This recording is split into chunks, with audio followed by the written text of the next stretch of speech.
Hello, my friends, and welcome to FISHTORY. I am Alexander Williamson, your host as always, and today we have an insane story to bring you, which is the breaking news in the hobby of the closure of liveaquaria.com. Now, liveaquaria.com, one of the biggest websites there is for buying and selling live fish and pet supplies, aquarium supplies, probably the biggest saltwater fish retailer online in the United States, maybe the world.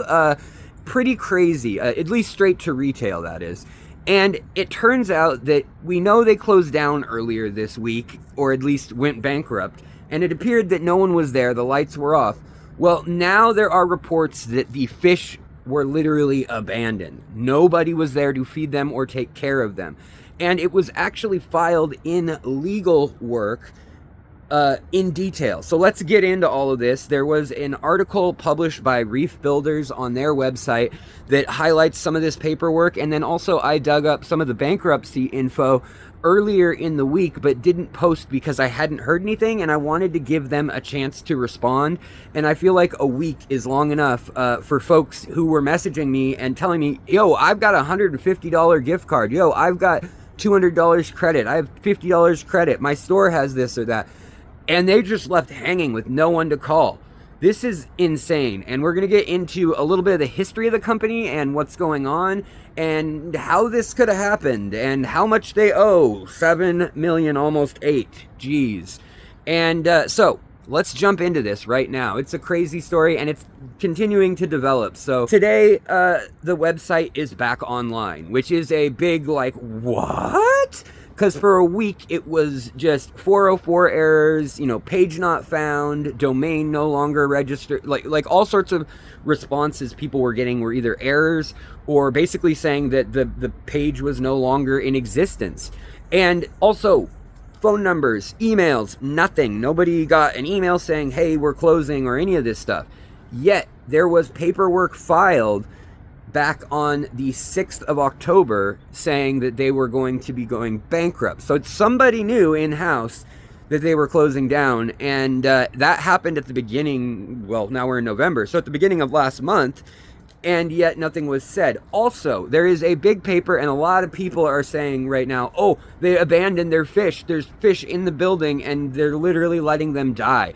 And it is a hardcore excerpt. If you read it, it literally says, like, we've done the calculations in our head and we've thought about whether it's more effective to try to sell the fish and nurse them back to health after they've been sitting there without care and being fed. I don't know, maybe they've been sitting without electricity or without aeration, who knows, but they've been sitting there, it sounds like, without even employees, like a skeleton crew to care for.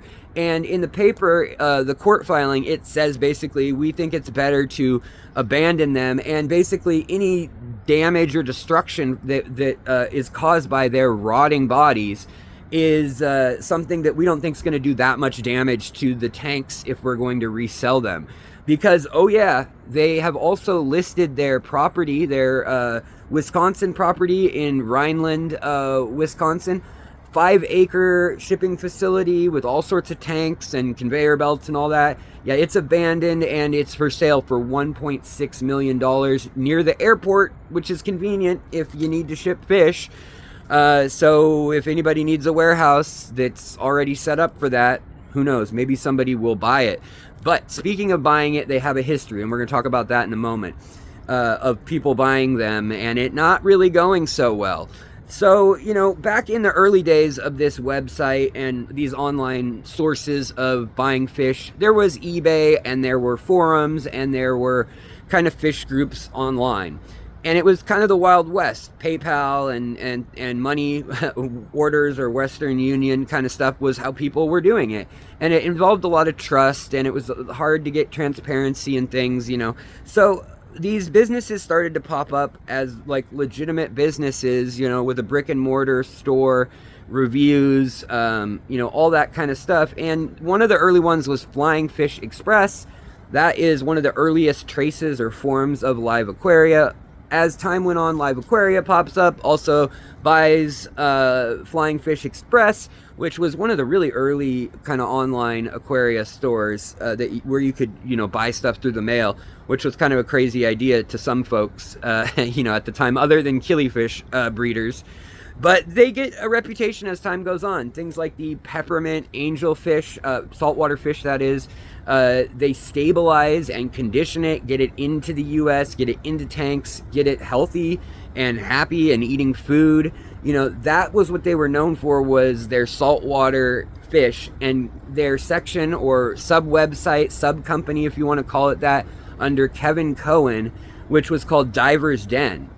That is until 2019, which, ironically, if they had stayed open another year or two, a lot of people said Kevin was the one who was really the lifeblood and founder and, the guy who was responsible for building that website. And even their reputation to this day, was built off of that Diver's Den and the what you see is what you get section on coral frags and on fish. And they'd do like live streams where they'd literally show you a fish and you could chat and say, hey, I want that one, and then go buy it online.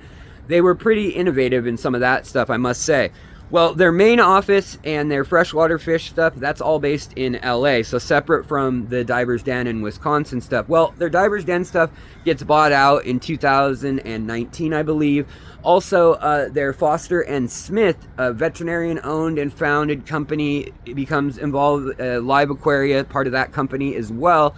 And when that's all going on, then Petco buys them out. And I think that was the 2019 buyout, if I'm not mistaken.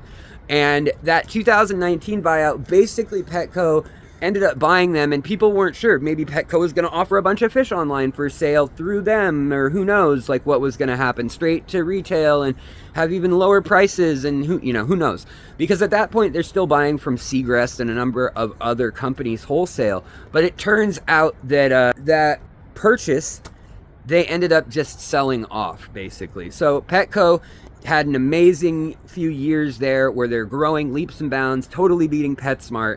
And they, if you look back on my channel, I actually did an economic analysis of the two. I think it was in 2020 or 2019, but basically they had this growing dog food, like gourmet, no dyes, no artificial flavors, like crafted for different breed dog food kind of vibe, and fresh dog food, refrigerated dog food. That was all kind of new, and that was coming in, and literally that was something like 35% of their sales at their stores. And so they were moving towards like highlighting that, and all of a sudden they pivot after buying Live Aquaria, and it seems like they kind of just sold it off. They sold it off to this Sri Lankan company, at least a chunk of it, and at least 25% of the company got sold off to Tropical Fish International is what they called the company. And that is who some of the filings under. There's a couple different bankruptcy filings, but overall, Live Aquaria seems like they're saying in their bankruptcy filings the other day that they were somewhere in the neck of around $7 or $8 million in debt. And I don't know how that happened. I don't know how they let it get that far. I don't know if that's to fish retailers, or, if they bought property and that was like a payment plan that they had as a mortgage type thing going on that never got paid off. Shipping costs, I don't know. But that is the state of things they're claiming. Also, though, they point out, and Reef Builder's article points out, that $3 million of that is stated to be software as the value. So I don't know if they're saying that $3 million is software, the cost of the software, or what. Now, everybody the last 4 days online that I've spoken to has been very concerned, obviously, about the $200,000, which they claim is live fish that are just going to die, that they don't even want to try to sell. They don't even want to try to recoup the money. Literally, they lay it out, they spell it out, say, we'd rather just let these fish, pass, expire. We abandon the property. Which is really harsh when you think about a company saying that, their first priority is fish. We care the most about fish. At least give the fish away. Let aquarists in the area, come get it, whatever it may be. That was the thinking, and everybody was kind of up in arms. And, that is a very alarming, clickbait worthy, whatever you want to call it. It's a shocking thing to hear. And so all of a sudden, you know, everybody's thinking like, we got to get in there. We got to get these fish if they're still in there and at temperature in LA, you know, it's fairly warm. You know, is the aeration on? Is the filtration on? It's been a few days now. So what do we do? And, you know, all of a sudden the website comes back today. So we'll see. Right now, the phone number doesn't work when I try to call to say like, hey, if I bought a fish, is this like the last of the fish or what? It's just up. And their coupon code, if you want to buy something, is like, we're sorry. And you could get 20% off. But what does that mean when the company's closing down and liquidating all its assets, the properties for sale? So he said he couldn't, the owner said he couldn't secure funding to get rid of those last fish or to pay employees to take care of those fish. That's what the court filing said when it was talking about abandoning. Now, maybe somebody stepped up, and I'd love to hear it if anybody knows anything about this. Let's not be crazy alarmist, because maybe somebody was looking out for these fish after all, and it's just kind of been lost in the mix, and the court filings look really harsh.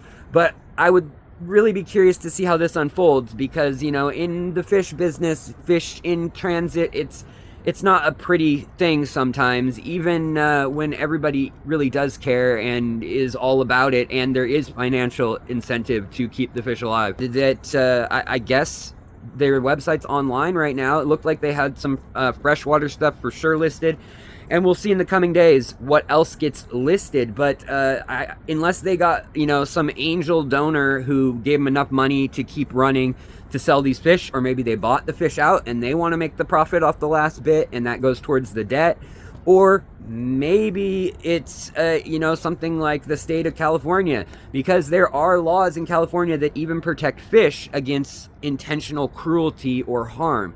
Now, the way that's written, it's not clear if abandoning them in a court case like this would count, but I could see the argument either way.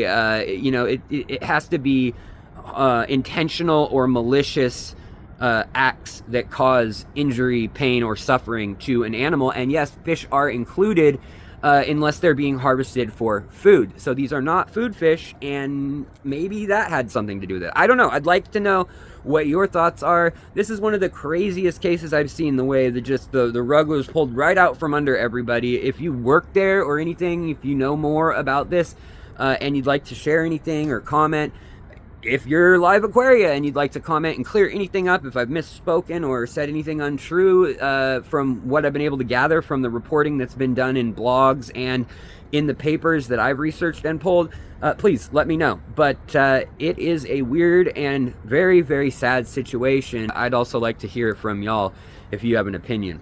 All right, that's what I know right now, and I will keep you guys updated. Thanks, and have a good day.